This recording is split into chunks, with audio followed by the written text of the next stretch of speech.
Hello, my name's Pete and I've been a registered nurse now for 40 years, and predominantly in the last 10 years I've been working with people with dementia, specifically people who display different behaviours. Now if you speak to people in the know, if you speak to professionals, if you speak to family and friends sometimes, they say that behaviour is challenging. So what do they mean by challenging behaviour?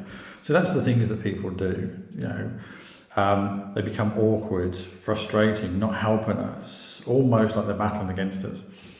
But actually, what is the definition of challenging? Now, challenging is basically testing one's abilities. So how does that mean? Well, that means basically that if I want to wash my face or I want to make a cup of tea, it challenges me. I just need to know how to do that. Somebody with dementia forgets these things, these simple tasks that they've done for all of their lives. Why? Because this awful disease is now attacking their brain. I'd like you to come away from challenged behaviour, and I'd like you to consider that actually what this person has is distressed behaviours. So let's look at the worst distress. What does distress mean? Now, distress means basically that it's an emotion. It's an emotion that I show because I can't understand what I'm trying to do. So I can cry, I can shout, I can stamp my feet. I can show behaviours that show distress through my body language that you may not be able to understand, but I can't tell you because really I can't find the words to tell you what's distressing me.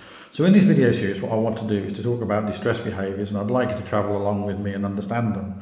So I'm going to give you some reasons why people do have distress behaviours and why they display them. Also, I want to give you some strategies that are used that can help that person move from that area.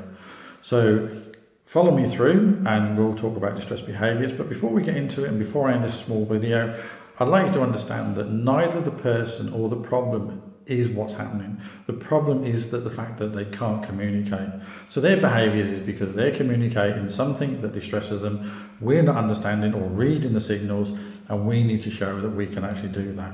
So like I said, I'm going to show you some ways of doing it. I'm going to talk about strategies. I'm going to talk about why people get distressed. So thanks for watching and hope you follow the series.